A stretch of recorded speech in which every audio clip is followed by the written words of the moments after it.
கேட்டுக்கொள்கிற கேள்விகளை கேட்கலாம்.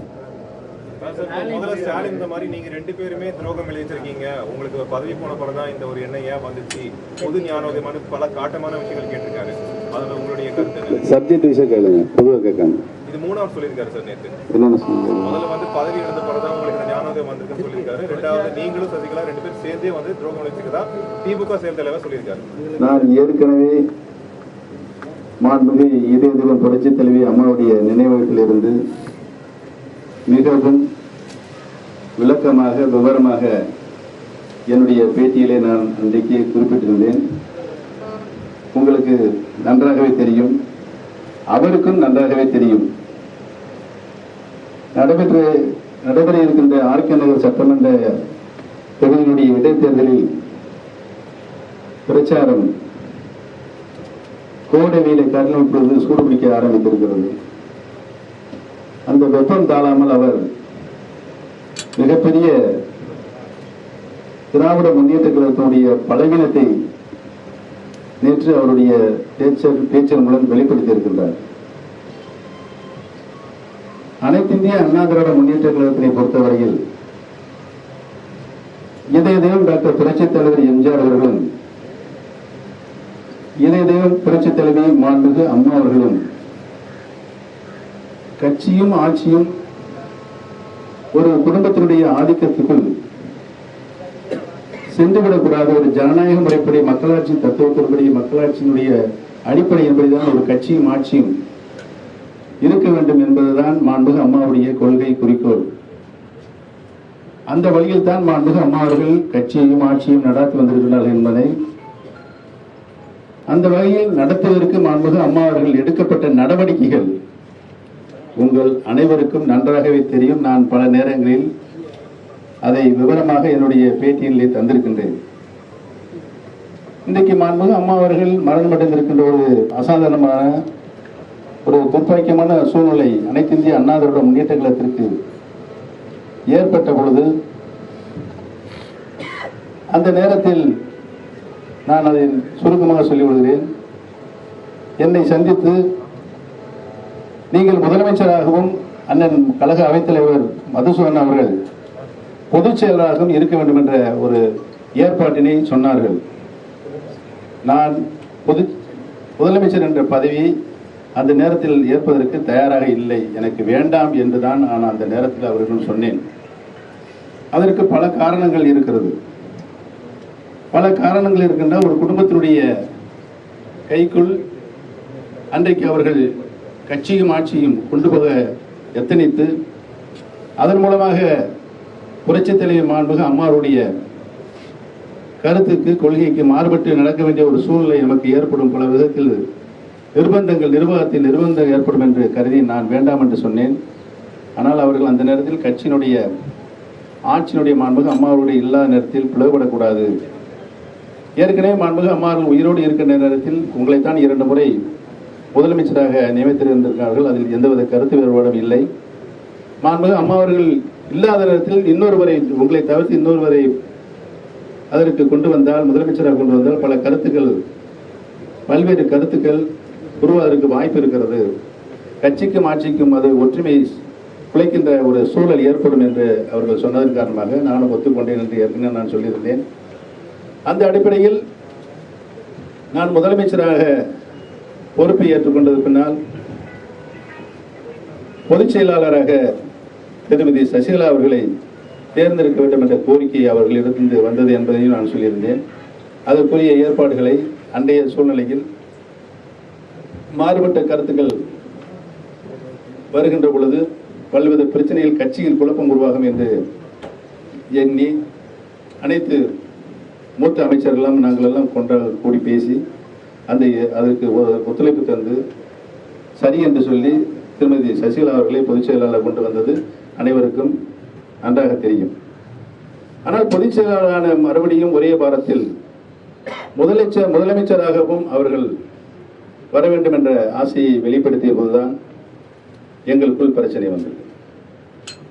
புரட்சி தலைவி மாண்புமிகு அம்மா அவர்கள் ஒரு குடும்பத்தினுடைய ஆதிக்கம் கட்சிக்கும் ஆட்சிக்கும் இருக்கக்கூடாது என்ற நோக்கத்திற்காகத்தான் அனைத்து இந்திய அண்ணா திராவிட முன்னேற்ற கழகத்தினை இவ்வளவு சிரமப்பட்டு தூய இயக்கமாக வளர்த்து வந்திருக்கிறார்கள். மீண்டும் இப்ப கட்சியும் ஆட்சியும் பொதுச் செயலாளர் என்ற பதவியும் முதலமைச்சர் என்ற பதவியும் அந்த குடும்பத்திற்குள் சென்றால் அது ஒரு ஜனநாயக முறைப்படி ஒரு நல்ல ஆரோக்கியமான அரசிற்கு வழிவகுக்காது என்ற கருத்தின் அடிப்படையில் தான் நான் மனநிலை கொண்டிருந்த பொழுது என்னை அந்த பதவியிலிருந்து எடுக்குவதற்கு பல்வேறு பிரச்சனைகள் உருவாக்கப்பட்டது. உங்களுக்கு அனைவருக்கும் நன்றாகவே தெரியும். பல அமைச்சர்கள் பேட்டியளித்தார்கள். பேட்டியளித்த அமைச்சர்கள் எல்லாம் இந்த பிரச்சனை வருகின்ற பொழுது என்னை நேரடியாக சந்தித்து, அண்ணா, பொதுச் செயலாளர் அவர்களை நாம் கொண்டு வந்த பொழுது அரை மனதோடு கட்சிக்காரர்கள் ஏற்றுக்கொண்டார்கள். ஆனால் முதலமைச்சராக அவர்கள் வர வேண்டும் என்ற கருத்து வருகின்ற பொழுது நம்முடைய கட்சியில் இருக்கின்ற அனைவரும் பொதுமக்களும் யாரும் ஏற்றுக்கொள்ளவில்லை. கட்சியில் ஒரு மிகப்பெரிய பின்னடைவு ஏற்படுகின்ற சூழல் பொதுமக்களிடையே ஒரு மனநிலை உருவாகி இருக்கிறது என்று என்னிடம் பல அமைச்சர்கள் வந்து அவருடைய மனக்குமுறலை வெளிப்படுத்தி சென்றிருக்கிறார்கள். அந்த நேரத்தில் நீங்கள் இந்த மனக்குமுறலாம் வெளியில் அமைச்சராக இருந்து வெளியே சொன்னால் பல குழப்பங்கள் வருவதற்கு வாய்ப்பு இருக்கின்ற சில அவர்களை நான் சமாதானம் சொல்லி அனுப்பி வைத்திருக்கின்றேன். இருந்தாலும் என்னை எப்படியாவது அந்த நிலையிலிருந்து முதலமைச்சர் நிலையிலிருந்து வெளியே அனுப்பிவிட வேண்டும் என்று அவர்கள் பல்வேறு முயற்சிகளை மேற்கொண்டார்கள். ஒரே பிரச்சனைக்காக, ஜல்லிக்கட்டு பிரச்சனைக்கு நானும் நாடாளுமன்றத்தினுடைய துணை சபாநாயகர் தம்பித்திரர்களும் செல்லக்கூடிய ஒரு சூழல் ஏற்பட்டது. இது எந்த கட்சியிலும் நடைபெறாத ஒன்று என்றெல்லாம் நான் அந்த நேரத்தில் விளக்கமாக சொன்னேன். நான் கடைசியாக எனக்கு தெரியாமல் சட்டமன்ற உறுப்பினருடைய கூட்டம் கூட்டப்பட்டது. நான் கடலில் ஆயில் கலந்த அந்த சமாச்சாரத்தை பார்த்து கொண்டிருந்த பொழுது எனக்கு அழைப்பு வந்தது. நான் வருகின்ற பொழுதே அனைத்து சட்டமன்ற உறுப்பினர்களும் தலைமை கழகத்தில் திருமதி சசிகலா அவர்களை முதலமைச்சராக சட்டமன்ற குழு தலைவராக தேர்ந்தெடுப்பதற்கான கையெழுத்துக்களை முழுவதும் போட்டு முடித்து விட்டார்கள். அதற்கு முன்னால் என்னை அழைத்து அங்கு மாண்புமிகு அம்மாவுடைய வீட்டில் பேசுகின்ற பொழுது நீங்கள் ராஜினாமா செய்ய வேண்டும் என்று சொன்னார்கள். நான் கேட்டேன், இந்த பிரச்சனையை என்னிடம் நீங்கள் முன்னாலேயே தெரிவித்து கலந்து பேசியிருக்கலாமே. பல்வேறு அமைச்சர்களை பேட்டி கொடுக்க சொன்னீர்கள். நாடாளுமன்றத்தினுடைய சபாநாயகராக இருக்கின்ற தம்பித்துரை அவர்களையும் நீங்கள் டெல்லிக்கு அனுப்பி ஒரே கட்சியில் இரு குழுக்களாக பாரத பிரதமரை பார்ப்பது எந்த விதத்தில் ஒரு ஜனநாயக பண்பு என்பதெல்லாம் நான் அந்த நேரத்தில் ஒரு 2 மணி நேரம் அவர்களது வாக்குவாதம் செய்தேன். சட்டமன்ற குழுக்கு தலைவராக நான் இருக்கின்றேன், முதலமைச்சராக நான் இருக்கின்றேன். என்னிடம் தகவல் கோராமல் சட்டமன்றத்தை கூட்டி அங்கே எல்லா சட்டமன்ற உறுப்பினரும் கையெழுத்து வாங்கி கொண்டு பிறகு என்னை அழைத்து இந்த கருத்தை சொல்லியிருக்கின்றீர்கள், இது நியாயமா என்று கேட்டேன். அவர்கள் அதற்குரிய பதிலை என்னிடம் தரவில்லை. இருந்தாலும் நீங்கள் ராஜினாமா செய்ய வேண்டும் என்று கேட்டார்கள். சரி, நான் ராஜினாமா செய்கிறேன் என்று அந்த நேரத்தில் நிர்பந்தப்படுத்தப்பட்டு என்னுடைய ராஜினாமா கடிதத்தை அங்கே அவர்களிடம் கொடுத்து விட்டு கிளம்பினேன். இல்லை இல்லை, நீங்கள் தான் வந்து அங்கே முன்மொழியணும்னு சொன்னாங்க.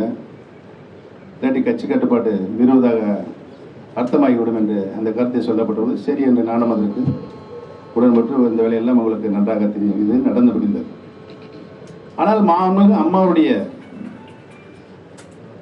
மரணத்தில் தமிழக மக்களுடைய அனைத்து மனங்களிலும் ஒரு தீராத வடுவாக, ஆறாத வடுவாக அந்த மர்மத்தில் சந்தேகங்கள் பல மக்களுடைய மனங்களிலே மிகவும் ஆழமாக பதிந்திருக்கிறது. ஏனென்று சொன்னால் 75 நாட்கள் அப்போலோ மருத்துவமனையில் மாண்புமிகு அம்மா அவர்களுக்கு சிகிச்சை அளிக்கப்பட்ட அந்த துயர சம்பவம் உங்களுக்கெல்லாம் நன்றாகவே தெரியும். ஒரு தடவை கூட நாங்களை பார்க்கறதுக்கு அனுமதிக்கவில்லை. ஏனென்று கேட்டால் தொற்று நோய் பரவக்கூடிய ஒரு சூழல் அங்கு ஏற்படும். அது அம்மாவுடைய மருத்துவ சிகிச்சைக்கு முரணானது என்ற கருத்து சொல்லப்பட்டது. அதற்கு நாம் ஒத்துழைப்பு தர வேண்டும் என்ற நல்லெண்ணத்தில் நாங்களும் சரி என்று இருந்துவிட்டோம். ஆனால் ஒன்றை மட்டும் நான் சொன்னேன். நாடாளுமன்றத்தினுடைய துணை சபாநாயகர் தம்பித்துரை அவர்களை நான் தினம்தோறும் அங்கு சந்திப்போம். வெகு நாட்களாக மாண்புமிகு அம்மா அவர்களுக்கு மருத்துவ சிகிச்சை சென்று கொண்டிருக்கிறது. அம்மா அவர்களுக்கு இங்கு சிகிச்சை, போதுமான சிகிச்சை கொடுப்பதற்கு இங்கு வசதி வாய்ப்புகள் இல்லை என்றால் அமெரிக்கா சென்று எடுத்து சென்று நாம் சிகிச்சை அளிக்கலாமா என்று அவரிடம் சொன்னேன். சொல்லி நீங்கள் சம்பந்தப்பட்ட அந்த குடும்பத்தில், அப்பொழுது அவர் தான் அந்த பணியை பார்த்து கொண்டிருந்தார், அவரிடம் சொல்லுங்கள் என்று சொன்னேன். அவரும் போய் சொல்லியிருக்கின்றார். அதற்கு இப்பொழுது தேவையில்லை, சிகிச்சை நன்றாகத்தான் போய்க் கொண்டிருக்கின்ற அவர் திரும்பவும் தம்பித்துறையினர் வந்து பதிலாக சொன்னார். அந்த அளவுக்கு அது முடிந்தது. இந்த விவரம் அப்போலோ மருத்துவ நிர்வாகத்துக்கு, ஆஸ்பத்திரி நிர்வாகத்துக்கு எட்டியது.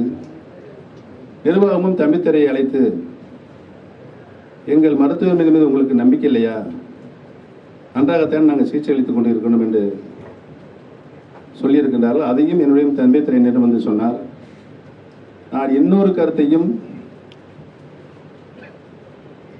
ஹெல்த் மினிஸ்டராக இருக்கிற விஜயபாஸ்கர் அவரிடம் சொன்னேன். விஜயபாஸ்கர், அம்மாவுடைய சிகிச்சை 30-40 நாளாக போயிட்டு இருக்கு. அம்மாவை நல்ல முறையில் சிகிச்சை அளிச்சுட்டு வீட்டுக்கு கூட்டுட்டு போனால் நல்லது. நம்மளை எல்லாரும் நம்புவாங்க, கட்சிக்காரர்கள் நம்புவாங்க. அம்மாவுக்கு ஏதாவது ஆச்சுன்னு வச்சுக்கோங்க, கட்சிக்காரர்களும் நம்ம வீடு தேடி வந்து நம்மளை இந்த அளவுக்கு தான் தாக்குவாங்கன்னு சொல்ல முடியாது. வீட்டை சூறையாடக்கூடிய ஒரு சூழலோட உருவாகும் என்று நான் அன்றைக்கு அந்த ஹெல்த் மினிஸ்டர் சொன்னேன். அவரும் அதை போய் அங்கே சொல்லியிருக்கிறார். இவைகளெல்லாம் அன்றைக்கு ஆஸ்பத்திரியில் நடந்த விஷயங்கள். இன்னைக்கு ஆல்ரவுண்டாக இருந்துக்கிட்டு இந்த விஜயபாஸ்கர் செய்கிறார்ல, அவர் சொல்றார், விசாரணை கமிஷன் அமைச்சா முதல் ஆளை வந்து ஓபிஎஸ் விசாரிக்கணும்.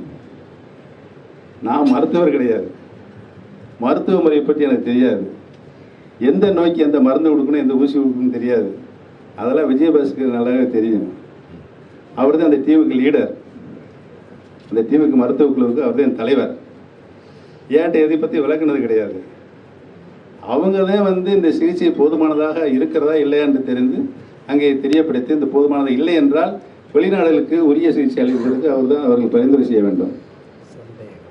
ஆனால் மிகப்பெரிய சந்தேகம் மருத்துவ முறையில் சிகிச்சையில் இருக்கிறது என்று மக்கள் வெகுவாக சந்தேகப்படுகிற ஒரு சூழ்நிலை இருக்கிறதாகவே ஒரு விசாரணை கமிஷன் அமைத்தால் நமக்கு நாமே ஒரு விசாரணை மேற்கொண்டு நம்மை நிரூபிக்கின்ற ஒரு நல்ல வாய்ப்பு ஏற்படும் என்றுதான் நான் அன்றைக்கு சொன்னேன்.